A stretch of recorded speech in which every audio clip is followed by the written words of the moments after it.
ایک بات ضرور میں آپ سے کروں گا جو ان سب باتوں کا لب لباب ہے، اور وہ بات یہ ہے کہ بزنس کی انیبلنگ انوائرمنٹ نہیں ہے. بزنس کمیونٹی میں اعتماد نہیں پایا جاتا. بزنس کمیونٹی میں خوف و ہراس کی فضا ہے. بزنس کمیونٹی نے ویٹ اینڈ سی میں چلے گئے کہ جی ابھی تو کچھ نہیں کر سکتے ہم. جو مارک اپ ریٹ بڑے ہیں 16 اور 17% بینک کے لینڈنگ ریٹ ہو گئے ہیں، ڈالر 157 پہ پہنچ گیا ہے. اس کے اوپر کوئی صنعت نہیں لگ سکتی. جب صنعت نہیں لگے گی تو نئی جابس نہیں پیدا ہوں گی، ایکسپورٹیبل سرپلس نہیں ہوگا. پرائم منسٹر صاحب نے 1 کروڑ جابس کا کہا ہے. میں تو کہہ رہا ہوں 2% جی ڈی پی وہ کم کر رہے ہیں. 2%، 2.25% جی ڈی پی آپ کے سال ہوگی. آپ نے 2% جی ڈی پی کم کی کہ مانے $33 بلین آپ کی اکانومی سے نکل گیا. جب $33 بلین نکل گیا تو 6-6.5 لاکھ جابز گئی. اور ریونیو کیسے آپ کو 5,550 ارب روپے کا ٹارگٹ ہے ملے گا؟ معیشت تو سکڑ رہی ہے.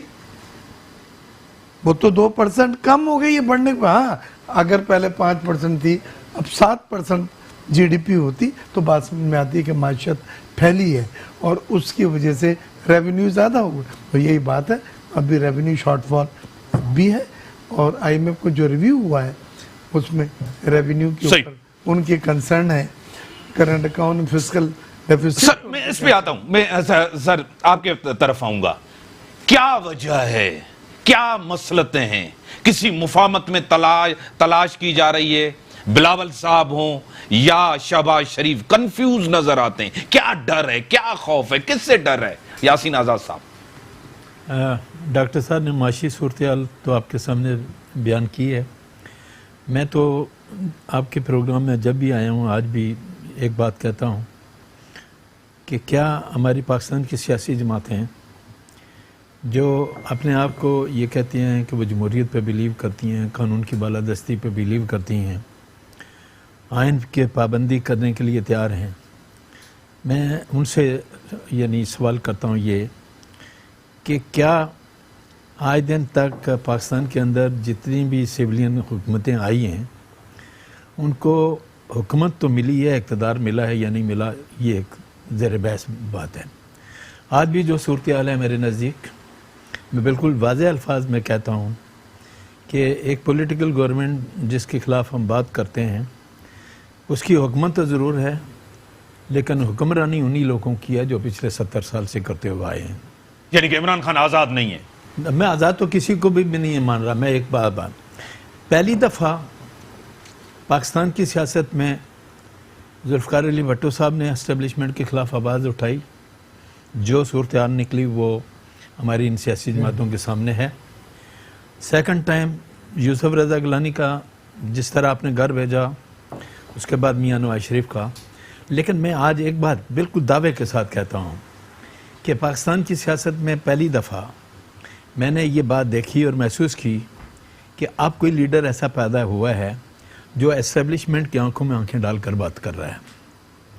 اور اسٹیبلشمنٹ کی آنکھوں میں بات کرنے کی ہمت جب کسی پاکستان کے سیاستدانوں میں آئی ہے تو میں نے ایک اسلام آباد میں بھی بہت بڑے سیمینار سے ایڈریس کرتے ہوئے یہ بات کہی تھی کہ اگر آپ کو اپنے آپ کو اسٹیبلشمنٹ سے آزاد کرنا ہے تو پاکستان کی تمام سیاسی جماعتوں کو ایک پلیٹ فارم پر آ کے ایک نقطے پہ متفق کرنا ہوگا کہ کیا وہ طاقت جو وقتاً فوقتاً آپ کو استعمال بھی کرتی ہے، آپ کی بات بھی کرتی ہے، اس کو فیس کرنے کے لیے آپ تیار ہیں. تو میرے نزدیک میں سمجھتا ہوں کہ کوئی بھی آدمی اس کو فیس کرنے کے لیے تیار نہیں ہے جو صورتحال ہے. آج بھی بزنس مین کمیونٹی کو اگر چند دن پہلے اگر آپ دیکھیں گے تو بزنس مین کمیونٹی کو بلایا گیا. کس نے بلایا؟ Chief of army staff. کیا چیف آف آرمی اسٹاف آئینی طور پر پاکستان کے کاروباری طبقے کو بلا کر یہ کہہ سکتا ہے کہ آپ اس حکومت کو سپورٹ کریں؟ کیا آئینی طور پر اس کا یہ رائٹ بنتا ہے؟ کیا کسی بزنس مین نے وہاں جانے سے انکار کیا کہ نہیں جناب آپ کے بلانے پہ ہم نہیں آ رہے ہیں، یہ آپ کا آئینی رول نہیں ہے؟ میں یہ کہتا ہوں کہ میں ایک پروفیشن سے تعلق رکھتا ہوں. مجھے اگر آج چیف آف آرمی اسٹاف یہ کہتے ہیں کہ آپ آ جائیں وکیل، تو 99% کوئی بھی وکیل جو ہے جو لوگ حکومت میں ہیں ان کا میں دعویٰ نہیں کرتا جو آپ کے ساتھ ہیں آپ اس کا دعویٰ ہمارے ساتھ ہیں. میں کہتا ہوں کہ ہم جا کر وہاں جانے کے لیے ذہنی طور پہ تیار نہیں ہیں. اور یہ بات مشرف کے دور میں ہوئی کہ وکلا برادری کو ڈنر پہ بلایا گیا, ہم نے جانے سے انکار کیا. اب سوال یہ پیدا ہوتا ہے کہ ایک طرف تو ہم معاشی طور پر روتے ہیں کہ ہمارے ملک معاشی طور پر تباہ ہو رہا ہے, یہ بھی بات تسلیم کرتے ہیں یہ کہ حکومت جو ہے ملک کو معاشی طور پر دیوالیہ کرنے کی طرف لے کے جا رہی ہے. اس کے باوجود ہمارے ہاں جو کمپرومائزنگ ایٹیچیوڈ ہے, جب تک ہم اس کو ختم نہیں کریں گے, جب تک ہم آئینی جنگ نہیں لڑیں گے, اور میں آئینی جنگ سے جو مراد لیتا ہوں وہ یہ ہے میرے نزدیک کہ سویلین کی بالادستی آخر اس ملک میں کب قائم ہوگی. سر آزاد صاحب, نون لیگ اور پیپلز پارٹی کی حکومت تھی 5 سال, انہوں نے سویلین بالادستی کے لیے کیوں نہیں کام کیا؟ دونوں کو اقتدار تھا, ادارے بھی نہیں بنائے, نیب بھی ویسا ہی نیب ہے جس کو کہتے ہیں کالا قانون ہے. پرویز مشرف یہ قانون لے کے آئے جو آج نواز شریف کا نہیں, یہ میرے خلاف بنا تھا.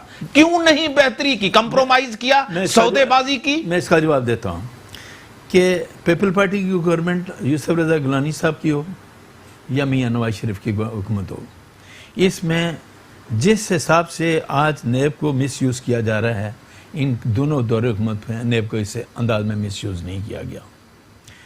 نیب کے چیئرمین میرے لیے انتہائی قابل احترام ریٹائر جج ہیں سپریم کورٹ کے, لیکن جس انداز میں آج ان کو استعمال کیا جا رہا ہے, اوپن آپ کے پروگرام کے حوالے سے کہتا ہوں کہ وہ بالکل مس یوز ہو رہے ہیں. میں کہتا ہوں ان کی ڈگنیٹی بری طرح سے مجروح ہو رہی ہے.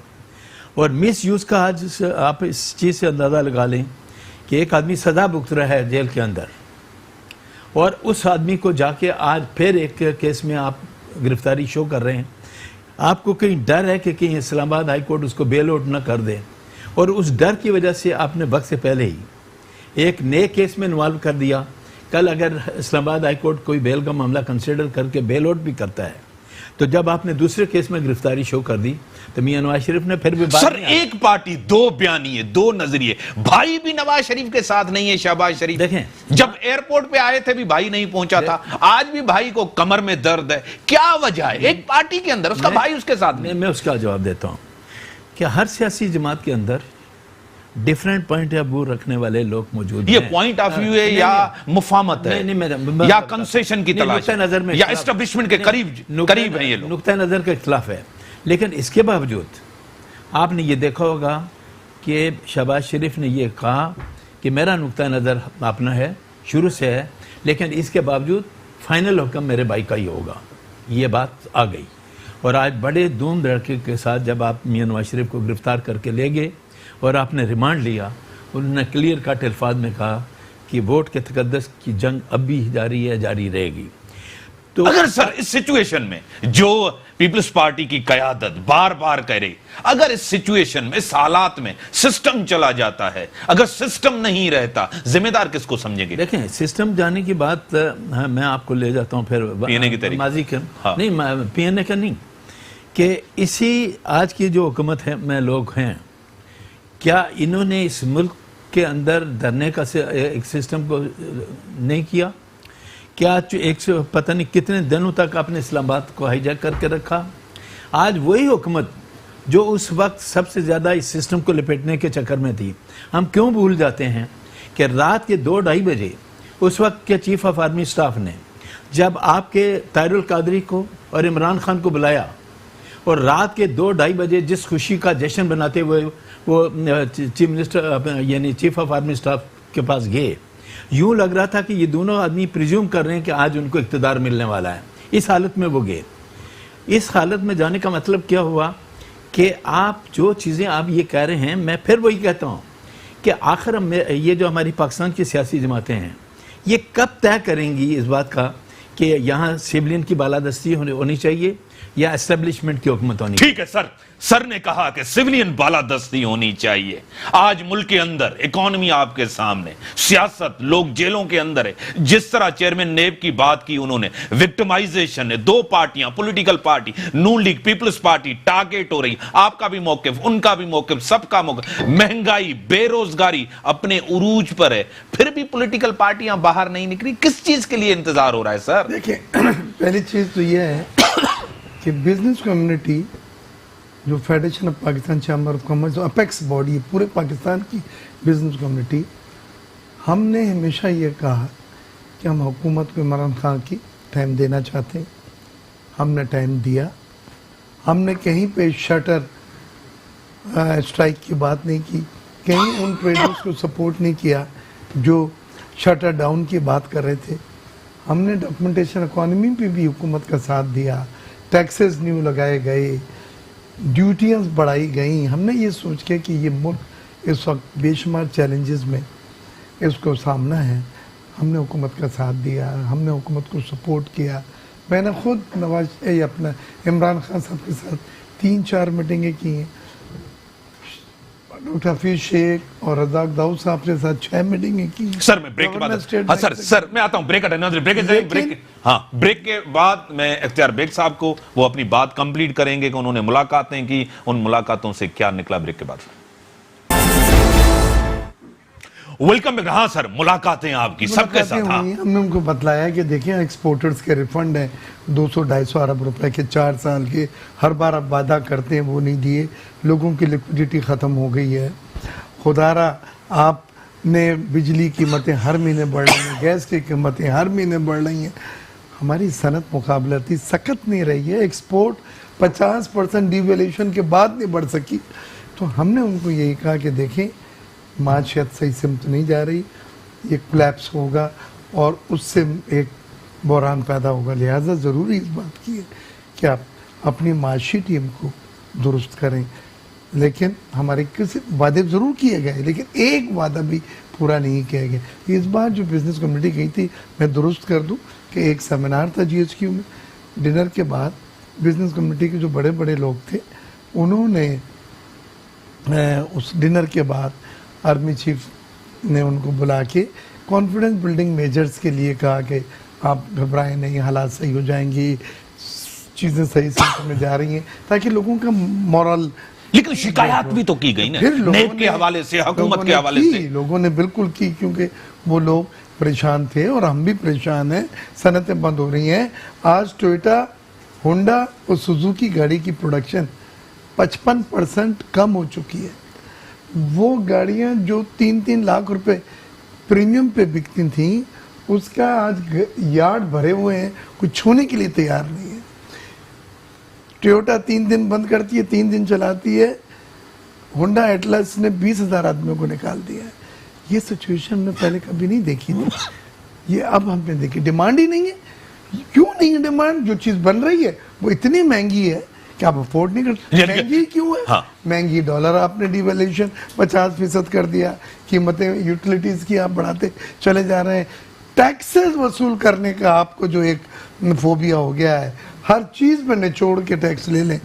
اور ٹیکس ریونیو پالیسی نہیں بنائی, ٹیکس کلیکٹڈ پالیسی بناتے کہ کسی طرح سے لے لیں, اور ٹیکس بھی انہی سے لے رہے ہیں جو ایگزسٹنگ ٹیکس پیئر ہے. تو پھر ایک آدمی کی کتنی آکسیجن ہے بھائی, آپ وہ سک کر لیا آپ نے اس کی. اب کیا ہوا, پچھلی بار جو انہوں نے 20-25 بلین کے ریفنڈ دیے تھے کہ یہ بینک ڈسکاؤنٹ کر دیں گے, وہ لوگوں نے 3 سال کا پوسٹ ڈیٹڈ چیک لے لیا. یعنی اس کے ڈیٹ پیمنٹ کی کتنے سال بعد تھی؟ 3 سال کے. بینک میں گئے, بینک نے کہا جی ہم تو ڈسکاؤنٹ نہیں کریں گے. حکومت کی چیک جس کو بانڈ کہتے ہیں ہم نہیں کریں گے. میں نے اسٹیٹ بینک میں بات کی کیونکہ میں چیئرمین بینکنگ کریڈٹ فائنینس کا, اس نے کہا جی ہم سے کنسلٹ کیے بغیر یہ بانڈ ایشو کیے گئے. ابھی ہم نے پرائم منسٹر سے پھر کہا خدا رہا یہ جو دیے ہیں 3 سال تک اس کو روک کے ہم کیا کریں. حالانکہ اس کے اوپر مارک اپ بینک جو لے رہا ہے, تو 3 سال کا مارک اپ جب بینک لے گا تو اس کی قیمت آدھی ہو جائے گی. یعنی اگر کسی کے 10 کروڑ ہیں تو 5 کروڑ مارک اپ 3 سال کا وہ دے دے گا, 5 کروڑ وہ گھر پہ لے کر آئے گا. لیکن لوگ اس کے لیے بھی تیار ہیں, اتنے ڈیسپریٹ ہیں. کہنے کا میرا مقصد یہ ہے کہ ہم نے بڑی بڑی معاشی بحران دیکھے ہیں اور برا وقت دیکھا ہے, چیلنجز دیکھیں, لیکن یقین کریں اس بار جو سچویشن ہے وہ میں نے کبھی نہیں دیکھی. سر آپ کی قیادت بھی یہی کہہ رہی ہے کہ یہ حکومت جائے, اور پیپلز پارٹی کی قیادت بھی یہی چاہ رہی ہے کہ حکومت جائے, گھر جانا چاہیے. مولانا فضل الرحمان بھی کہہ رہے ہیں کہ یہ حکومت جائے, گھر جانا چاہیے. حالات ایسے ہیں, دونوں پارٹیاں ہاں بھی کہہ رہی ہیں نہ بھی کہہ رہی ہیں. نواز شریف نے ہاں ضرور کیا لیکن وہ جیل میں. زرداری صاحب بھی کہہ رہے ہیں کہ مولانا فضل الرحمان کے ساتھ رہیں. جو باہر کے لیڈر ہیں کس چیز سے ڈرے ہوئے ہیں؟ دیکھیں پہلی بات یہ ہے کہ 4 دن پہلے FBR کے چیئرمین نے جو پریس کانفرنس کی, FBR کے چیئرمین نے یہ کہا کہ جو الزام یہ ہے کہ $100 ارب جو ہے نا پاکستان سے باہر گیا, اس نے کہا بالکل ٹوٹلی غلط ہے. غلط ہے. پچھلے 20 سال میں صرف $6 ارب باہر گیا. 20 سال میں تو پچھلے 20 سال میں $6 ارب گیا. باقی جتنا پیسہ گیا لیگل سسٹم کے تحت نہیں. آگے جو اس نے کہا کہ جو فارن کرنسی اکاؤنٹ ہے اس میں جو پیسہ باہر جاتا ہے وہ منی لانڈرنگ نہیں ہے, بالکل کلیئر بینکنگ چینل سے جا رہا ہے. لہذا گورنمنٹ کی جو یہ رٹ ہے بار بار جو کرپشن کا اور بک بک دنیا بھر کی جو ہم سننے میں آتی ہے, اس کی تردید کل FBR کے چیئرمین نے 4 دن پہلے ہی کر دی. بالکل صحیح کہہ رہے ہیں. لہذا جو الزامات آپ کرپشن کے اور دنیا بھر کے لگاتے ہیں لوگوں پہ وہ غلط ہے. آپ چائنا میں گئے, وہاں بھی پاکستان کو بدنام کیا, وہاں بھی کرپشن کی بات کی, ساری دنیا بھر. جو چیزیں آپ کہہ رہے ہیں میں انہی کی طرف آتا ہوں. آپ کے پروگرام میں ایک دفعہ میں نے یہ کہا تھا کہ یہ وہ حکومت وہ ہے جس کو آج اگر اسٹیبلشمنٹ کی سپورٹ ہاتھ کھینچ لیا جائے تو آپ کے پاس ٹوٹل 6 یا 7 ووٹ ہیں اکثریت کے. اس پاکستان میں تو میں نے اپنی زندگی میں یہ دیکھا کہ جس کے 50 ووٹ بھی کم تھے, جب گورنمنٹ تبدیل کرنے آئے تو جھٹکے میں آپ نے کی. تو 6-7 ووٹوں والی گورنمنٹ کو گھر بھیجنا کوئی مشکل کام نہیں ہے, ایک جھٹکے کا کام ہے. لیکن اس حکومت کے پیچھے ایک ایسی طاقت موجود ہے کہ جب تک وہ چاہے گی آپ دھرنا دے لیں, جلسے نکال لیں, جلوس نکال لیں, جو بھی مرضی کرنے وہ کریں. جب تک اس طاقت میں سے کوئی ڈویژن ہو کر ادھر ادھر معاملہ نہیں ہوتا, اس حکومت نے اپنے ساتھ چلنا ہے. آپ کا وزیر اعظم وقتاً فوقتاً جس طرح کی تقریریں کر رہا ہے, میں نے آپ کے پروگرام کے حوالے سے یہ کہا تھا کہ میں نے اپنی 70 سالہ لائف میں ایک سے ایک حکومت دیکھی, لیکن جتنا جلدی ڈاؤن فال اس وزیر اعظم کا میں نے دیکھا, اور جس طرح سوشل میڈیا پہ میں جاتا ہوں اور جس طرح کے لوگ بات چیت کرتے ہیں, وہ سننے کے بعد میں تو حیران ہو جاتا ہوں کہ کسی نے کل پرسوں کہا تھا کہ ایوب خان کو کسی نے جب برا بلا کہا تو اس نے کہا میں اس حکومت کی نمائندگی کرنے کے لیے تیار نہیں, لوگ مجھے یہ جملہ کہتے ہیں. تو آپ کو تو گالیاں بھی دے رہے ہیں لیکن آپ کو تو پرواہ. سر کیا دھرنوں سے مارچ سے کبھی کوئی حکومت گئی ہے؟ ایک چیز, کیا کوئی بھی دھرنا اسٹیبلشمنٹ کی سپورٹ کے بغیر کامیاب ہوا ہے؟ یہ آپ کے سامنے ہسٹری. اگر ان کے پیچھے اسٹیبلشمنٹ ہے تو ان کے پیچھے مولانا فضل الرحمان کے پیچھے کون ہے؟ کیا مولانا فضل الرحمان کوئی مقاصد تو ضرور لے کے آئے ہوں گے نا؟ حکومت گر جائے, کس طرح حکومت جائے گی, کس طرح دھرنا ہوگا, کیا سچویشن ہوگی؟ سر دیکھیں, جو چیز مولانا فضل الرحمان صاحب کی ہے, میں یہ کہتا ہوں کہ ایک نعرے میں اس وقت اتنی بڑی طاقت ہے جو ابھی تک پولیٹیکل پارٹیوں نے نہیں لگایا. مذہب کارڈ استعمال کریں گے؟ نو, مذہب کارڈ کی بات نہیں کر رہا. جو مہنگائی کا طوفان اس ملک میں برپا ہے, کیوں نہیں نیریٹو یہ بنا؟ یہ نیریٹو پولیٹیکل پارٹیوں کا کام ہے, ان کو بنانا چاہیے. ناکام گئے نا, نہیں بنا سکے. نہیں, میں آج بھی کہتا ہوں ممکن ہے کل یہ نعرہ لگ بھی جائے, جب آپ کا جلوس نکلے اور جو آپ سکھر سے سٹارٹ لے رہے ہیں نکلے تو ممکن ہے مہنگائی کا بھی آپ کو بینر نظر آئیں. یہ پلاننگ کا یہی سب سے بڑا. لیکن سر موقف تو یہی ہے نا, پیپلز پارٹی نون لیگ جو احتجاج کر رہی, جو پریشر ڈالی, سے اپنی کرپشن بچانے, کیسز بچانے کے لیے. نہیں دیکھیں, کیسز بچانے کا جہاں تک تعلق ہے, آپ نے زرداری صاحب کو پکڑ لیا, کتنے کیسز میں کیا ثابت کر لیا آپ نے؟ 1-1.5 کروڑ یا 2 کروڑ کا ایلیگیشن لگا رہے ہیں آپ, کیا چیز ثابت کی ہے؟ آپ نے میاں نواز شریف کو پکڑا, کیا میاں نواز شریف کو کرپشن کے کسی کیس میں سزا ہوئی؟ میاں نواز شریف کو تو جو سزائیں آپ دے رہے ہیں بیہائنڈ دا سورس میں جو لائف گزار رہے ہیں اس میں سزا دے رہے ہیں. ایک کرپشن کا کیس آپ نے ثابت کیا. اور کرپشن کی اگر آپ بات کرتے ہیں تو میں یہ کہتا ہوں کہ سب سے زیادہ کرپشن موجودہ حکومت کے اندر ہے, جس میں جنرل پرویز مشرف کی بی ٹیم پوری کی پوری اندر بیٹھی ہوئی ہے. کیا جہانگیر ترین کرپشن کی ڈیفینیشن میں نہیں آتا؟ کیا حلیمہ خان کرپشن کی ڈیفینیشن میں نہیں آتی؟ کیا پرویز خٹک کرپشن کی ڈیفینیشن میں نہیں آتا؟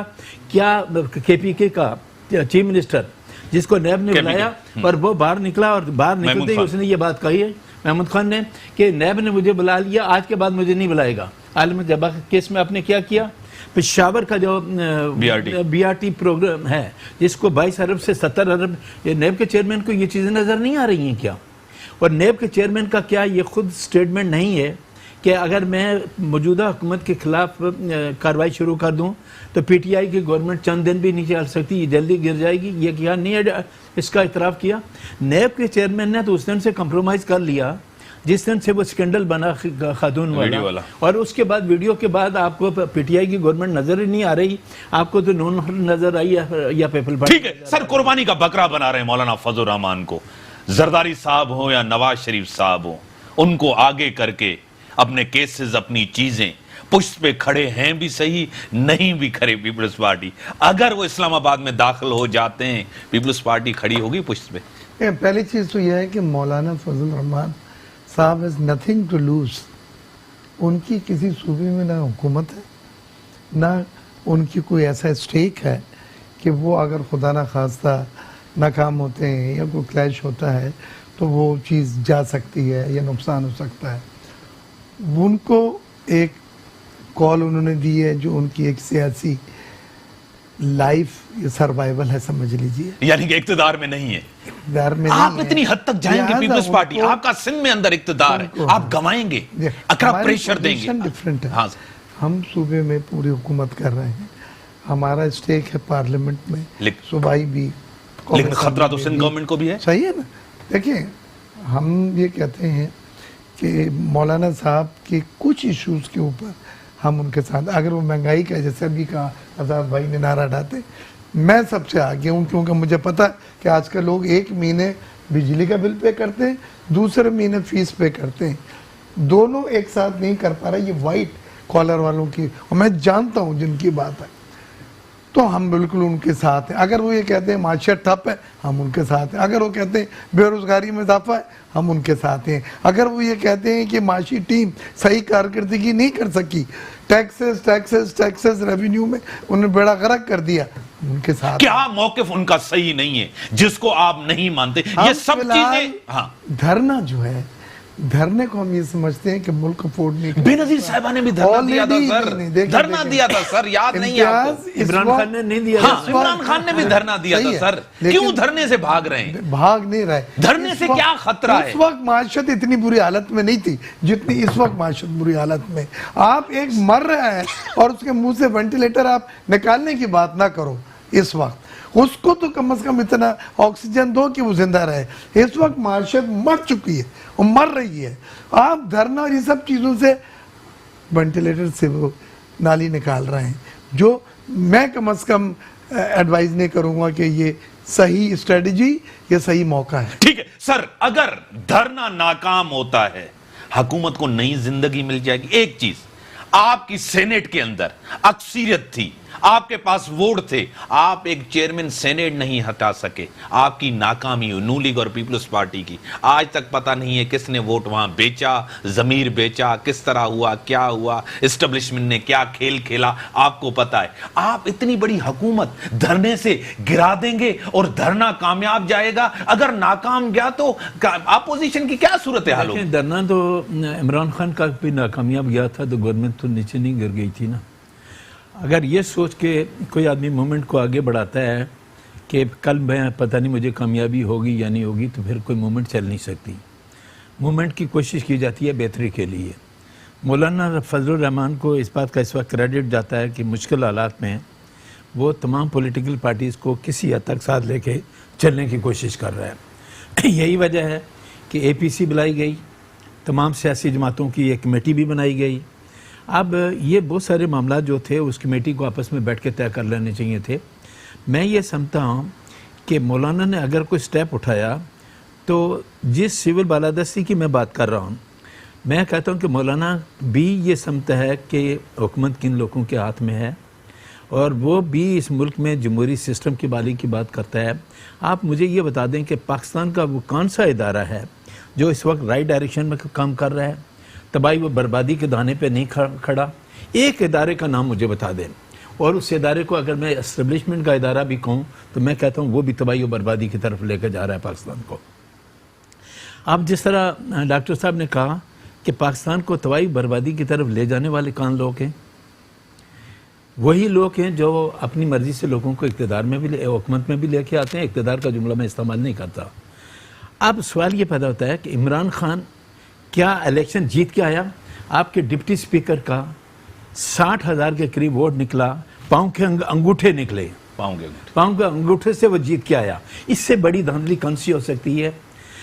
میں پارلیمنٹ کے ممبران سے یہ بات پوچھتا ہوں کہ پارلیمنٹ کے اندر ایک کمیٹی بنی تھی کہ کوئی حلقے کھولے جائیں، پارلیمنٹ نے اس کے پہ آواز بلند کیوں نہیں کی؟ کچھ نہیں ہوا. آپ کے پروگرام کے میں نے یہ کہا تھا اور آج بھی کہتا ہوں کہ وہ 14-15 آدمی جنہوں نے سینٹ کے اندر ہاتھ کھڑا کر کے کہا کہ ہم چیئرمین کے خلاف نو کانفیڈنس کر رہے ہیں، اور تھوڑی دیر کے بعد ووٹنگ کے بعد وہ 14 آدمی جن کا ضمیر اتنا جاگا کہ انہوں نے کسی اور کو ووٹ دے دیا، ان دونوں بڑی پولیٹیکل پارٹیز نے ان 14 آدمیوں کے خلاف کوئی انکوائری کی، معلومات لی کہ وہ کان لو کے وہ کان زمین کیوں نہیں کیا پیپلز پارٹی اور نون لیگ کی قیادت؟ میں دونوں جماعتوں کیوں خاموش ہیں؟ دونوں جماعت کیا وجہ ان ہے؟ کی خاموشی بھی میری سمجھ سے باہر ہے. کم از کم ان 14-15 آدمیوں کو ایکسپوز کرنا میرے نزدیک بہت ضروری تھا.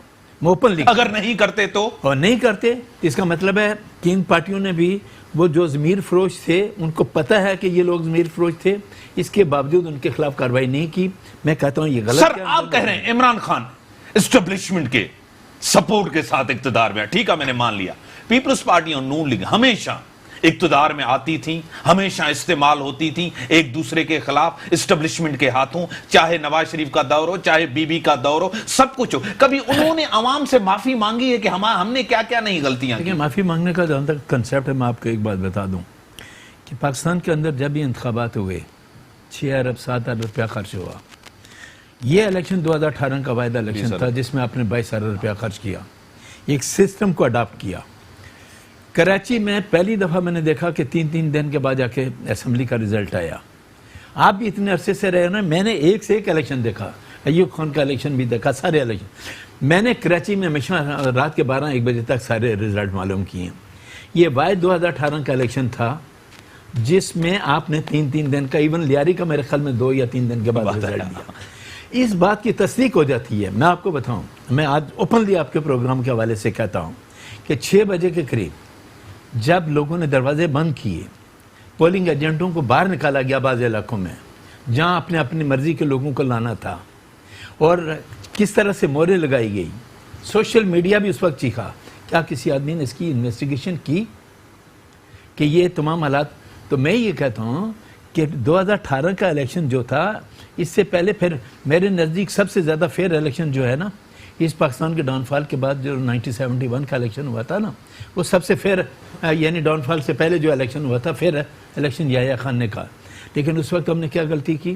میجارٹی پارٹی کو اقتدار نہیں دیا، جس کی وجہ سے پاکستان ٹوٹ گیا.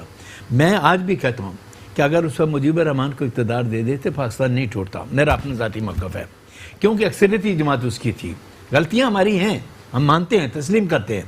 اور آپ نے یہ دیکھا ہوگا کہ میں نے پارٹی جوائن کرنے سے پہلے جب میاں نواز شریف صاحب سے ملاقات کی، ہمارا ڈیلیگیشن تھا وکلا کا، میں نے میاں صاحب سے یہ سوال کیا تھا کہ کیا آپ اسٹیبلشمنٹ سے لڑائی کی پوزیشن میں ہیں؟ یقین کریں، Latif Afridi is witness, Akhtar Hussain is witness, میں اپنی ٹاپ کی جو لیڈرشپ ہے وکلا کی ان کے نام بتا رہا ہوں. انہوں نے کہا کہ میں تیسری دفعہ وزیر اعظم نہیں بننا چاہتا تھا، لیکن میری پارٹی نے مجبور کیا.